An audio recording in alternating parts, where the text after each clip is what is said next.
This shouldn't be a thing. If you ever have a thing that should not be, you're going to go ahead and send it to Calvin and me at janesays@civicmedia.us. Yes, Jane Says is still active as an email address. So janesays@civicmedia.us.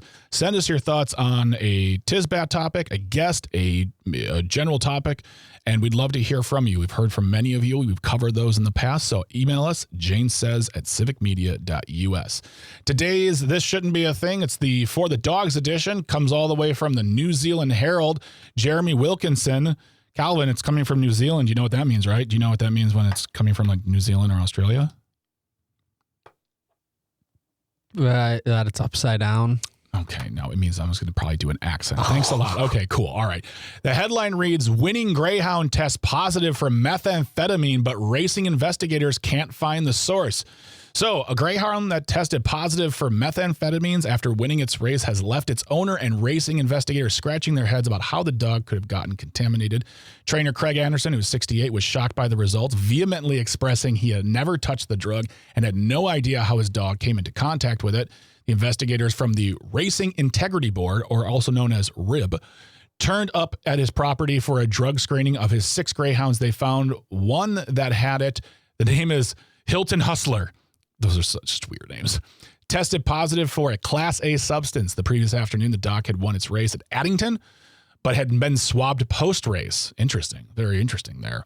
Forensic samples were taken of Anderson and his wife and the dogs and the kennels and his vehicle, which all returned a negative result. So now they're scratching their head. But I would just say, if there are any dogs listening, Calvin, you got dogs, I got a dog.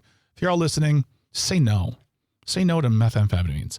Yeah, you'll get an extra stride in your step. Yeah, it might help you win that race, pump that iron, but it's not good for you, kids. Just say no to dog methamphetamine. And they are continuing the investigation, even though, according to this article from the New Zealand Herald, he has never touched it. He's never been in contact with it. There was a charge laid before Anderson at the Racing Integrity Board, but they also said because there's no evidence, they're not really going to do anything. There's not going to be a fine. They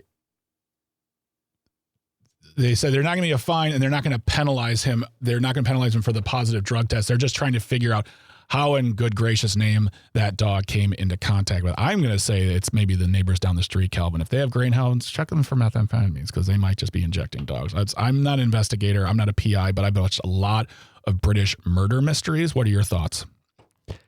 Yeah, I guess I shouldn't be shocked, but I'm just more surprised that there's a whole anti-doping board for dog racing. I don't know. That's kind of funny to me. I mean, that just goes to ask the question, what if there was a whole racing circuit where it was just absolutely like, go ahead. Because they do have like in weightlifting or in bodybuilding where they present their bodies and they get all like tan and very bumpy.